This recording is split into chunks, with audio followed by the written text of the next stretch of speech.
যে সালাতের নিয়ত কিভাবে করতে হয়, মুখে উচ্চারণ করা কি জরুরি? এটি অনেক গুরুত্বপূর্ণ প্রশ্ন, অনেকেই প্রশ্ন করেন। এর কারণ হলো আমাদের দেশে দেখবেন যে মক্তবে শিক্ষা দেওয়া হয় কায়দা, আর এই কায়দাতে বগদাদি কায়দায় বা নুরানি কায়দায় দেখবেন নিয়তগুলি লিখে দেওয়া আছে।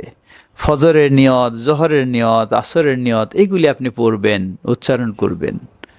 বিষয়টি এতই জটিল করে নেওয়া হয়েছে, লক্ষ্য করবেন।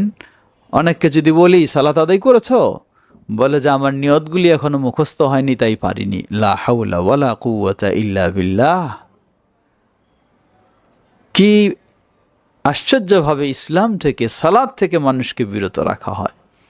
সহজ জিনিসকে জটিল করে দিয়ে মানুষকে সালাত থেকে বিরত রাখা হয়। আমরা বলবো, প্রথম কথা, আল্লাহ রাসূল সাল্লাল্লাহু আলাইহি ওয়াসাল্লাম বলেন, ইন্নামাল আ'মালু বিন্নিয়াত। প্রতিটি আমল নিয়ত অনুযায়ী আল্লাহর কাছে গ্রহণযোগ্য হয়। সুতরাং প্রতিটি আমলের নিয়ত অপরিহার্য, নিয়ত থাকতে হবে। সালাতেও নিয়ত থাকতে হবে। দ্বিতীয় কথা, নিয়ত কিভাবে করব? তাকে মুখে উচ্চারণ করে? জবাব, রাসূলুল্লাহ সাল্লাল্লাহু আলাইহি ওয়াসাল্লাম তার গোটা জীবদ্দশায় সাহাবায়ে কেরাম কোনো সালাতের কোনো দিন মুখে উচ্চারণ করে নিয়ত করেছেন এর কোনো সঠিক প্রমাণ নেই।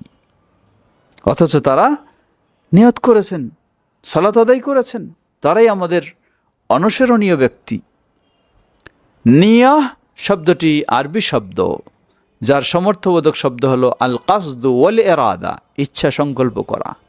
এই নিয়ত করা বা ইচ্ছা সংকল্প করা মানুষের মুখে হয় না, এটি হয় হৃদয়ে, অন্তরে।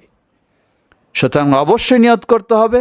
সেই নিয়ত হবে হৃদয়ে, অন্তরে, ইচ্ছা সংকল্পের মাধ্যমে, মুখে কোনো উচ্চারণ নয়। এই নাওয়াইতু আন উসাল্লিয়া আরবা রাকাআতিন বা ইত্যাদি এই জাতীয় যে গদবাদা শব্দগুলি তৈরি করা, সেগুলি মানুষের তৈরি করা, নবী সাল্লাল্লাহু আলাইহি সাল্লাম বা সাহাবায়ে কেরামদের থেকে কখনো প্রমাণিত নয়।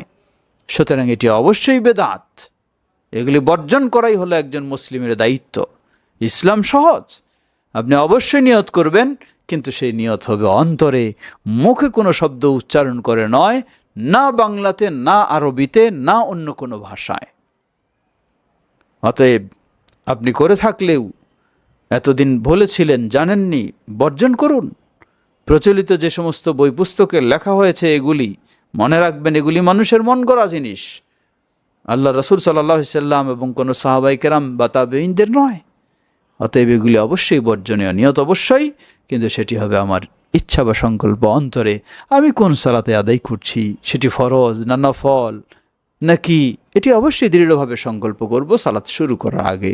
এটি যথেষ্ট। ওয়াল্লাহু তাআলা।